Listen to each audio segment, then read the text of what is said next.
వలన నీ వలన కలిగి ఎంతో వింత చలినాలోన నిసమిసల నిసిలోన కసి ముద్దులిచ్చుకోనా ప్రియ జగన శుభలగన కళ్ళ కిందులవుతు తొలి జగడాన ఎడతెగని ముడి పడని రస కౌగిలింతలోన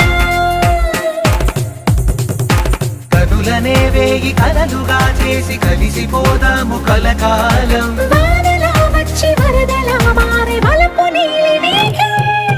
మడిలో